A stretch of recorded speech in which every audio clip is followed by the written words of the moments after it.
Okay, everybody, this is a quick video explaining how to calculate torque 3 different ways, just quickly reviewing what we did in class. So I'm going to draw a shape over here for way number 1, which is just the get the force into components method. So here's a shape, and here's a force acting from some point. And this is going to be our rotation point. That's where it's pegged, and this object is going to rotate. So we can see this force is going to create a torque that causes it to go counterclockwise. And then we also have our radius, which is the vector that points to that point where the force acts from the point of rotation. And you're given often the angle phi between the force and the radius. And so we want to figure out what the torque in this case is. So tau equals what? And remember, torque is the force component that's perpendicular to that radius, because if we look at this force conceptually, right, there's some of it is parallel to the radius, not parallel to the horizontal axis, but along the radius. That's not going to cause a rotation because it's pulling along a direct line from the rotation axis. You could just intuitively see that won't cause a rotation. And then there's the F perpendicular, which that component of the force is the part that's going to cause the rotation. So, and you can see that that's equal to F times the sine of phi. And so our torque would be F sine of phi times the radius. And I'm going to put some numbers here. So let's say hypothetically force is 20 newtons, the radius is 1 meter, just to make it simple, and phi is 30 degrees because I have that memorized. So in this case, our torque would be F, which is 20 newtons, sine of 30 degrees, which is 0.5, and the radius, which is 1, so 10 Newton meters. And that is going to be a counterclockwise, which is a positive or counterclockwise torque. All right, that's method number 1. Get the component of the force perpendicular to the radius. I should label this here. And then do your force times radius. Now, let's look at another example here. Same idea. Okay, I have my point of where it's rotating. I have a radius to a point from that spot at which a force is applied. There's my force, okay? And I still know the angle is the same phi. So let's assume this is identical to the prior situation. Instead of looking, sometimes, and we'll see an example of this, sometimes it's a lot easier to not try to get the force into components. It's a lot easier, and this is actually my favorite way of doing this, method number 2. Is defined as something called the line of action. The line of action is if you take the force vector and just extend it. So it's the line that represents the action line of the force vector. Then you go back to the point of origin and you draw a little perpendicular line from the origin to the line of action. And that's really, when you think about it, it's like the perpendicular component of the radius.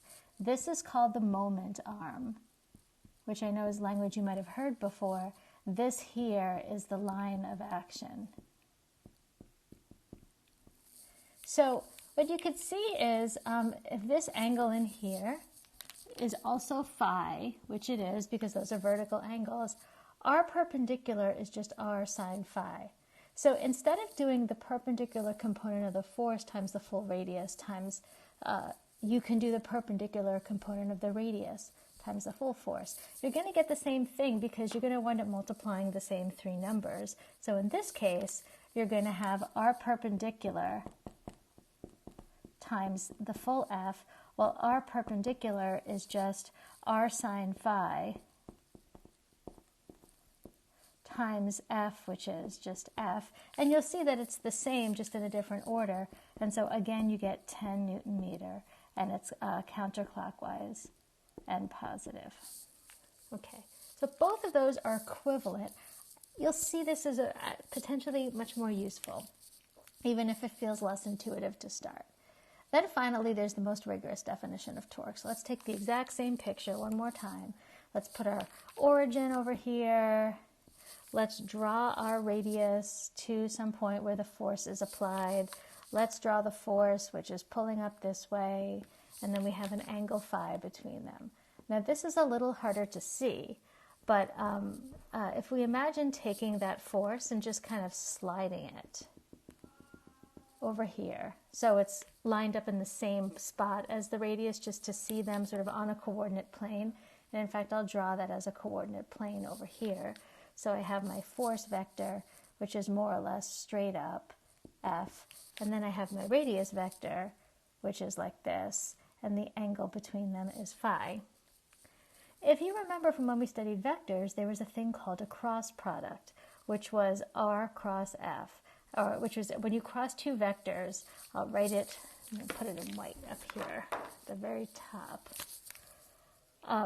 Vector A cross vector B equals AB sine theta, where theta is the angle between them. Well, we can do the same thing over here. If you notice, we have A, B sine theta. A, B sine theta. And so torque is actually a cross product. So the most rigorous definition of torque, where am I going to write this? I'll write it right over here. Torque equals R cross F. It's not F cross R, it's R cross F, because the order matters when you're doing the cross product.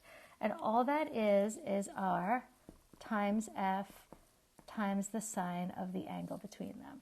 And you could see that's going to give you exactly the same thing, 10 Newton meters. And we know that's a counterclockwise torque. Here's the last interesting piece. When we're looking at a vector cross product between two vectors, remember, it resulted in a third vector that had a direction. And that's really important. So I'm actually going to come back up here because it's a slightly bigger picture. We have our radius vector this way, and when I line them up, I have my force vector. So it's like two little vectors like that. Same as over here. If I'm crossing R into F, I'll label this. R cross F, remember, I take my fingers and I put them along R and I curl them towards F. So vector A curled into vector B. Notice how my finger points out towards my face.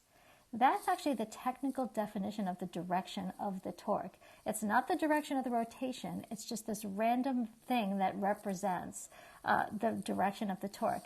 And torque vectors that point back out towards you, those are going to be counterclockwise torques. If I were doing the other way, if I were doing R cross F this way, notice how my thumb would point out that way. That vector in that third direction would represent a clockwise torque. It seems overly formal. It's going to become very useful when we learn about angular momentum and also in the analysis of I find it's very useful in the analysis of the yo-yo problem. It really helps you to think about torque as a vector that points in a plane perpendicular to the other two. So R cross F, curl R into F, thumb actually gives you the formal direction of the torque, and then it's just RF sine theta. Those are the three ways, all equivalent. This is my favorite. This is the most rigorous. This is the most conceptual, but sometimes it's a little messier to do. All right, I'll see you later. Bye.